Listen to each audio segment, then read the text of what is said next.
Hi there. My name is Pete Mattock, and I'm the National Education Lead for Secondary Maths at Twinkl Educational Publishing. Today, I'm here to share with you my top tips for creating the best possible transition experience for pupils moving from primary school to secondary school. Now, my first tip is before you do anything drastic with pupils, take the time to get to know them. And this can be when they start the school, but it also can be before they start the school as well. Wherever possible, you should get as much information from primary schools, not just about assessment or about any different needs that pupils might have, but just about how they work. What does it look like for them to study maths? What are they used to when they're studying mathematics? Get hold of their books if you can. Many primary schools have a separate book that pupils do maths in. Can you get hold of them and look through them, particularly if you know which kids are going to which teachers when they start? Can the teachers start getting to have a look at them and see? If possible, even go and visit them there. The point here is to find as much information as you can about these pupils before you start making assumptions and before you start grouping them or whatever else based on information that isn't complete.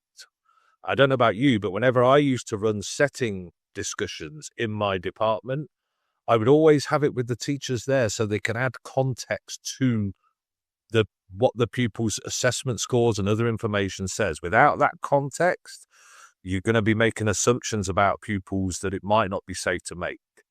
Now, things like the low-stakes quiz, the transition quiz that Educake have created, are perfect for that sort of thing as well. Once they get to school, give your teachers some time to actually teach these kids, get to know them, assess them in a low-stakes way, and then you can really get a handle on, right, what do these kids need in order to move forward and make the maximum amount of progress. My second tip is around expectations and challenge. Now, if you do get to go and visit primary school classrooms, and if your teachers go and get to visit primary school classrooms, you will probably find that the expectation and challenge in maths time there is much, much higher than you would expect. Year 6, generally speaking, puts a lot of expectation on requiring explanation, requiring justification of mathematics.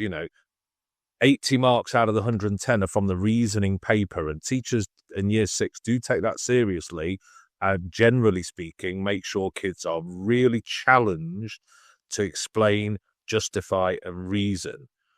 We need to make sure that carries on at secondary. We can't reduce secondary teaching to just procedural teaching.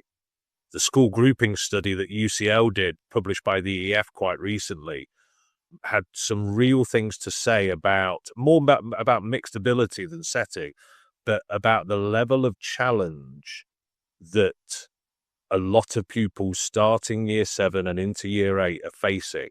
And we need to make sure that those high expectations and that level of challenge is kept as they go from primary to secondary.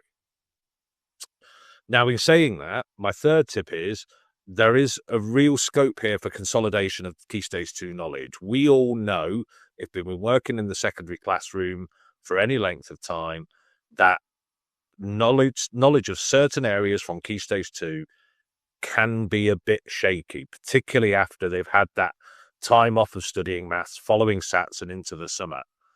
So again, we need to spend time assessing those. And again, the Educate transition quiz is brilliant for that, but also consolidating them. And Twinkl has some wonderful material on the year 6 to year 7 transition refresher that could be used to consolidate those areas.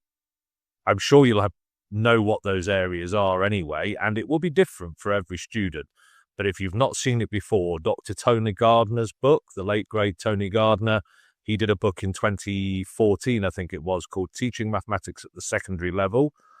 And in that book, he talks about a lot of the Key Stage 2 areas of math study that might be shaky for a couple of reasons. And so if you haven't seen that, it's well worth having a look at that and thinking about how you're going to assess for that knowledge. Again, the Educate Transition quiz covers it, but also consolidate that knowledge. Those are my top tips. tips. And if I was still working in schools as a head of department or leading maths in some other way in secondary schools, those are the things that as we come into that transition period, I would definitely be thinking about. Hopefully you're already thinking about them too, but if you're not, then I hope this video prompts you to think in the right direction.